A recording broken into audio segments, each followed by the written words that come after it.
Well, Tunbridge Wells. You have, I think, a big apology coming from the likes of me.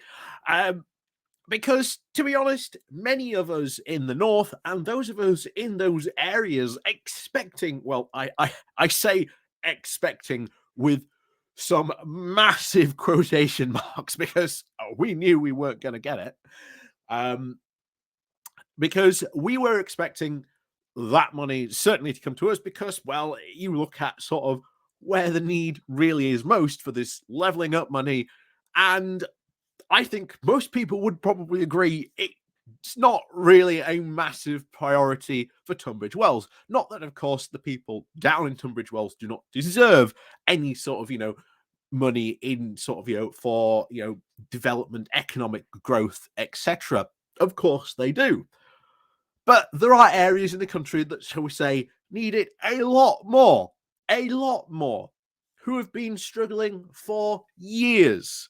And yet they require this economic investment from the central government to be able to make such programs and schemes in their plans work.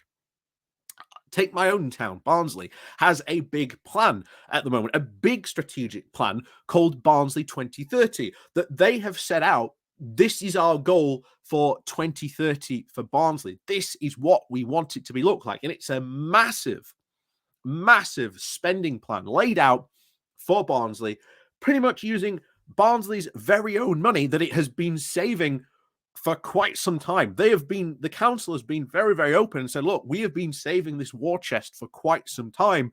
And we know that, to be honest, we're not going to get potentially any money as we've seen.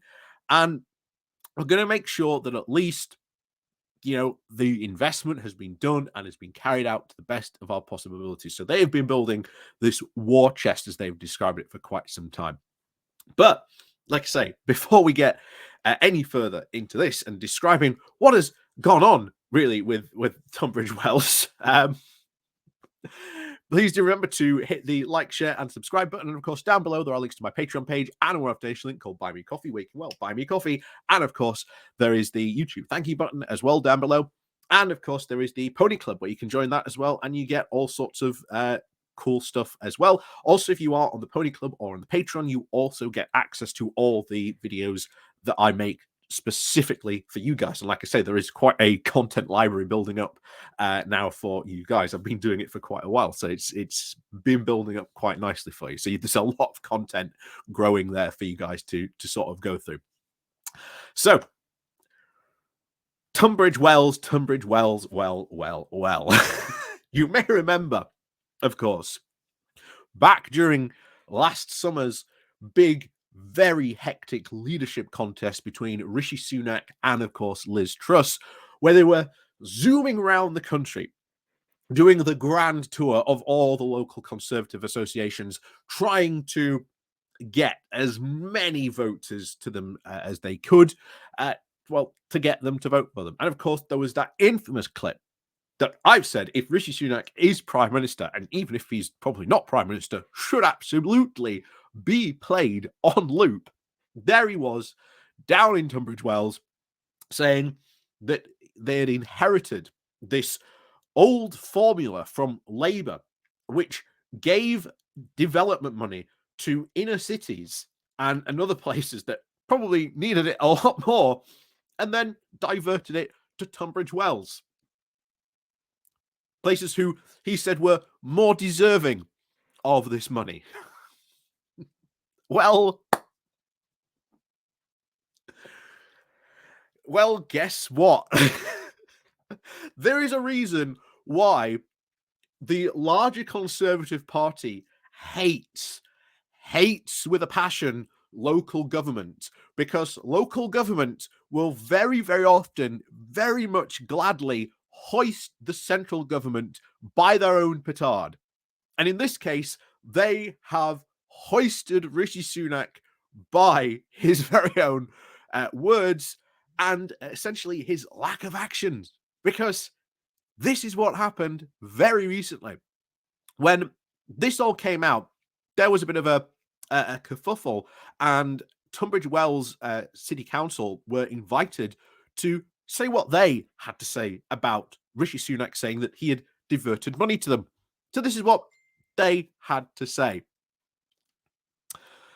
It has not been our lived experience, and only so far one competitive funding bid has been successful in the past 6 years.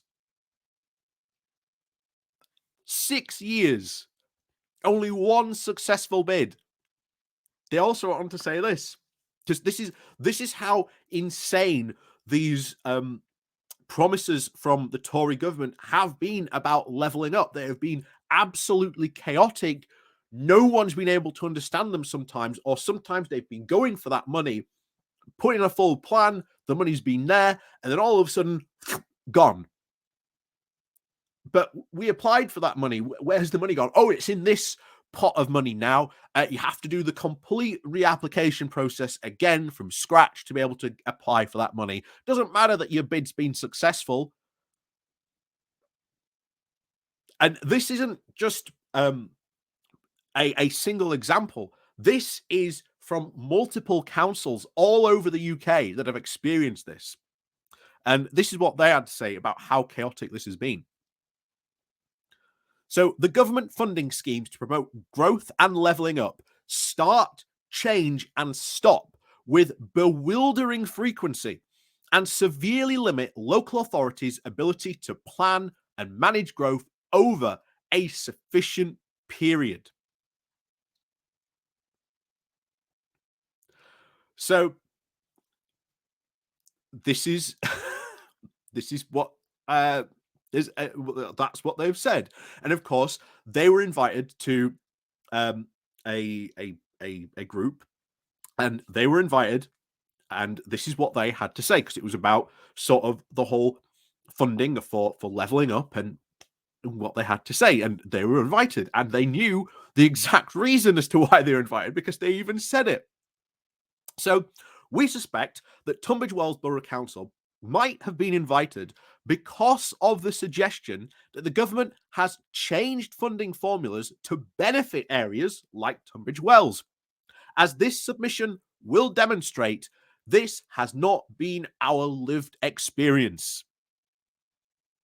They said, in contrast to Sunak's claim, only one bid has been successful in this competitive funding, which was for a local cultural centre.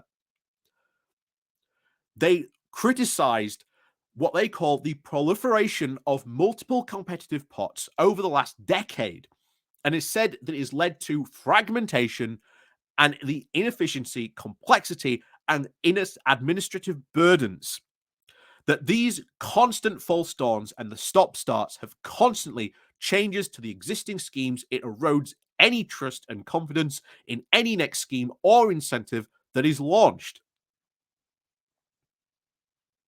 And yet, levelling up and this economic development takes time. Yet, funding mechanisms chop and change, wax and wane, they said. Adding that it was completely facing additional pressures, not only due to the local council cuts, but also the funding, the funding currently local funding, local authority funding, and inflation. So it has been disastrous for them. And this is the best part, because they know they've got, this is where they knew they were really going to hurt him, because they also said, we would be most surprised if any local government minister would be able to name and describe the various pots and schemes that have been announced over the past few years and account for their success. So that's how much this levelling up money, this grand scheme of things that was meant to happen, that was meant to be funded, we saw apparently all this money was going to go into these left behind areas. Rishi Sunak said, "Oh no, I've diverted it to places like Tunbridge Wells." Well, Tunbridge Wells local authorities turning around and going, "Well, if you have donated all this, diverted all this money to us, where is it?" And we have to ask, where on earth is all this levelling up money? And the answer is simply this: it was a big con. Going right back to the Cameron Osborne days with their Northern Powerhouse scheme. Never happened. It was just promises that never materialized. And it has been continuing like that for decades. Local councils being now, especially now we're out of the EU, having to go for those UK government ones, which are incredibly competitive, making local authorities fight each other to try and gain access to this pot of money that, if they're not quick enough to get that money and then spend the money, very quickly they find that the money that they had applied for and won, all of a sudden the money's not there, because so much chops and changes with it, because they just move money. This is one of the big criticisms, if you may remember, during Boris Johnson's big speech he had about levelling up. The big criticism was that you have one pot of money, he rips the name off, and then just slaps a new name on it. It's not, as they said, new money. It's the same money, just with a new name. And of course, that means that this stops any applications that were even successful for that pot of money, because you changed the name, you changed the justification, the degrees, and all kinds of stuff that puts, as the Tunbridge Wells Council puts it, administrative burdens on this, and basically stops councils going, well, why even bother apply for that money? So this is really, really the true disaster that is levelling up in the UK. It's not working. The Conservatives, I highly suspect, don't want it to work, because they don't want to actually see, shall we say, well, if the government actually, gives people money, especially local councils who know what they want to do with it, and these programs work, then other people might come asking for money for other programs. We can't have that.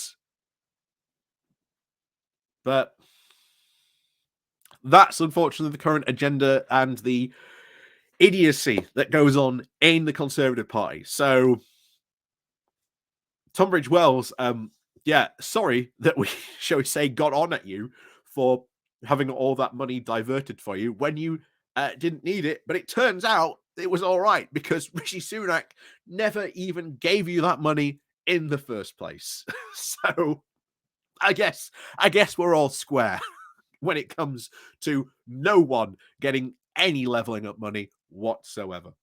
So as always, guys, thank you very much for watching. And of course, please do remember to hit that like, share, and subscribe button. And of course, down below, there are links to my Patreon page and a one-off link called Buy Me Coffee, where you can, well, buy me coffee. And as always, guys, thank you very much for watching. And of course, we'll see you all next time.